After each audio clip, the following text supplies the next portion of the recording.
Hi, I'm Gilly Bond, a clinical specialist pelvic health physio, and today I'm going to talk about getting you a six-pack downstairs, or how to do pelvic floor exercises. Now, firstly, you don't have to get on the floor. Good. A lot of people will come and see me and try and get on the floor, and it's nothing to do with the floor. It's to do with your pelvic floor, which is at the base of your pelvis. If you haven't watched the pelvic floor, what is the pelvic floor video? Go and watch that now.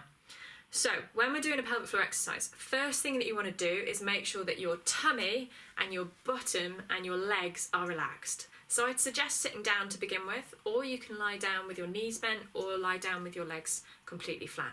Whatever makes you feel comfy and that you feel like you can really switch everything off. And to begin with, I'd almost say it's worth using your hands onto your bottom just to make sure that those muscles aren't squeezing.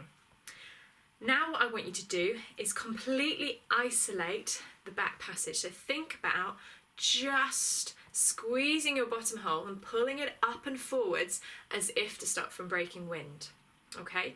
Don't worry about the middle or the front. We know that we're going to get a very good wave of contraction from the back all the way to the front if we activate using our back passage pulling in most of the time.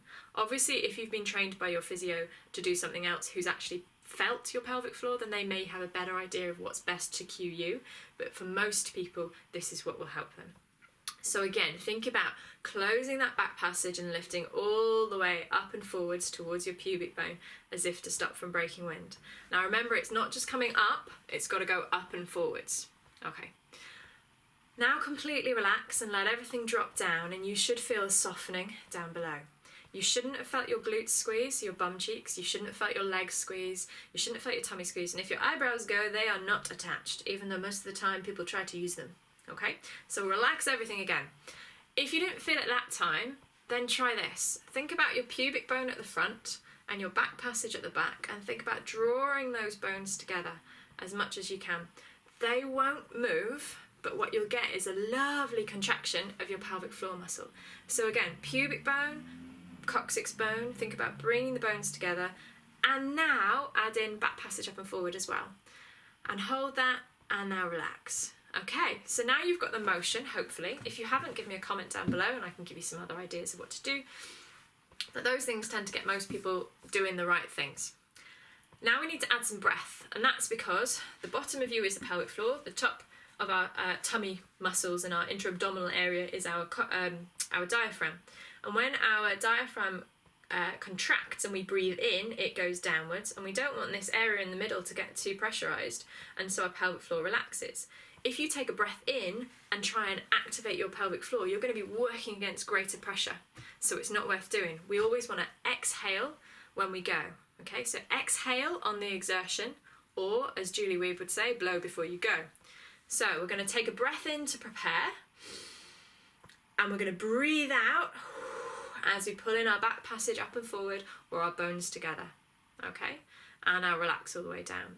If you want to add in the front or the middle area if you're a female, or just the front as a male, then that's absolutely fine.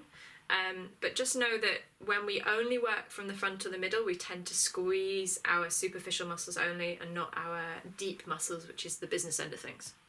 So again, breath in to prepare, breathe out, back passage up and forwards, or bones coming together and back passage up and forwards.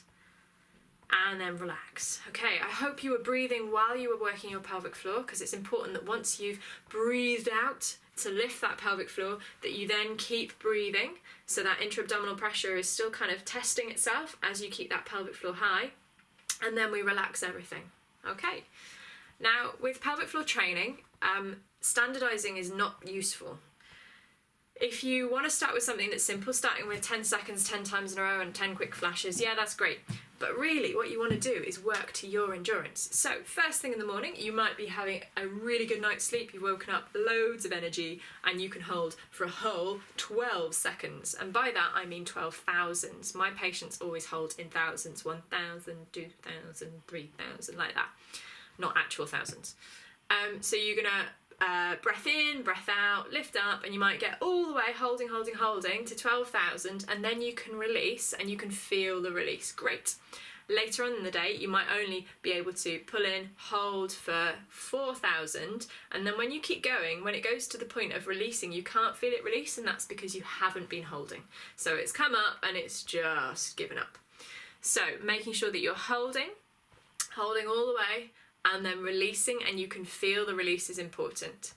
Start as much as doing as long as you can, up to 12 to 15 seconds or thousands, up to about 12 to 15 times in a row, and you're going to do that about 3 times a day. We know 3 times is the optimum. And I would make sure that you don't do it breakfast, lunch and tea, and certainly not in bed, because you wouldn't do a sit-up in bed. So who does a pelvic floor in bed?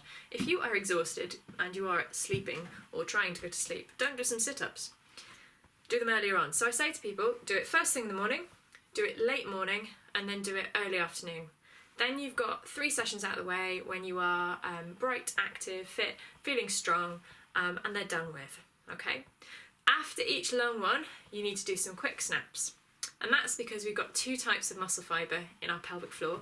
And if you're a meat eater, great. If you're not, you might want to switch off for a second. But it's a bit like dark meat and white meat on a chicken. So our dark meat is our endurance fibres, and our light meat is our quick fire fibres. We need both of those things because you have to be able to run across a road after a dog or something, or a child, hopefully not. You have to be able to hold for endurance, but you also have to be able to shout, to laugh, to cough, to do those things that require a quick snap. So you're going to do those 12 to 15 seconds in a row. If you start with 3 seconds, great, whatever it is, as many times in a row as you can until you feel like nothing's happening, okay? That's the point of endurance, or it's not such a good quality. You can tell when the muscle is fatigued. Then what you're going to do is you're going to leave it a couple of seconds, make sure that you've fully released, and you're going to start by pulling in and relaxing and resting, and pull in and relax and rest. In, relax, rest. That kind of tempo, so it's not actually pulling in. We're making sure that we're getting a full release and a full rest. Okay? Again, 3 times a day, every day, and that should get your pelvic floor a lot stronger. All of the evidence shows that if you do that 3 times a day, every day, for about 12 weeks, then you should have significant changes in your symptoms. By 5 months maximum, so we're kind of talking up to about 20 weeks, we know that people's symptoms of incontinence, of prolapse, and of other discomforts down below get significantly better. Now, the one thing to mention is that you can be incontinent and you can have symptoms of a heaviness or a bulge down below without having a weak pelvic floor. You can have a tight pelvic floor. So the pelvic floor should go from nice and relaxed down here, lift up and forwards to compress forwards up against the pubic bone, and then relax all the way down. If it's stuck halfway and it's really, really working hard, it can't release to relax all the way down, and it can't release to invert itself to be able to compress your urethra to stop you from passing fluid. So if it's stuck in the middle, you can also get incontinence through this gap, or a sense of heaviness from the muscle itself being overactive. So it's really important that you get yourself assessed. Hopefully this will give you a starting point, but do try and find yourself a pelvic health physio or a women's health physio that can give you a proper full assessment to make sure that your symptoms can be managed with this kind of exercise. But I hope it's been useful. Give me any comments or queries at Gilly_Bond, or make a comment down below, and I will see you all soon.